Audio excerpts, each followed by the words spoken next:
வணக்கம். அம்மாச்சி வந்து 2 பாகற்காய் பச்சடி செய்வது எப்படி?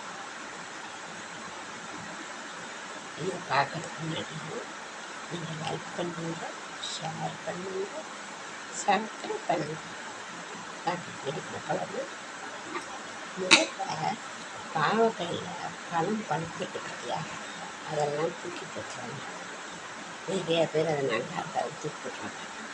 ஆனால் அந்த பழங்களெல்லாம் எடுத்து அப்படியே நல்லா ஒரு தண்ணி ஊற்றி வேக போட்டுருவேன். ஒரு 5 நிமிஷம் வெந்துட்டா அதை அப்படியே மத்தால் கடைஞ்சிருவேன். கடைஞ்சி 1 டீஸ்பூன் மிளகாத்தூள்,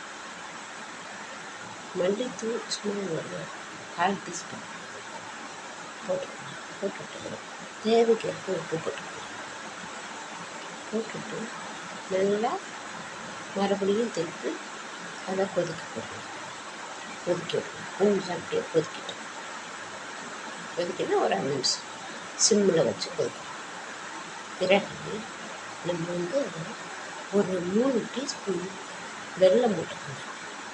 வெல்லம் நாச்சுக்கு எதுவுமே போட்டு நல்லா கிண்டுவோம். கிண்டிட்டு ஒரு 5 நிமிஷம் அடுப்பு வச்சு கிண்டிட்டு இறக்கி வச்சு தேங்காய் பூ திருவி போட்டு அதை வந்து இறக்கி வச்சிடணும். கொத்தமல்லி தழை போட்டு இதை சாப்பிட்டு பாருங்க.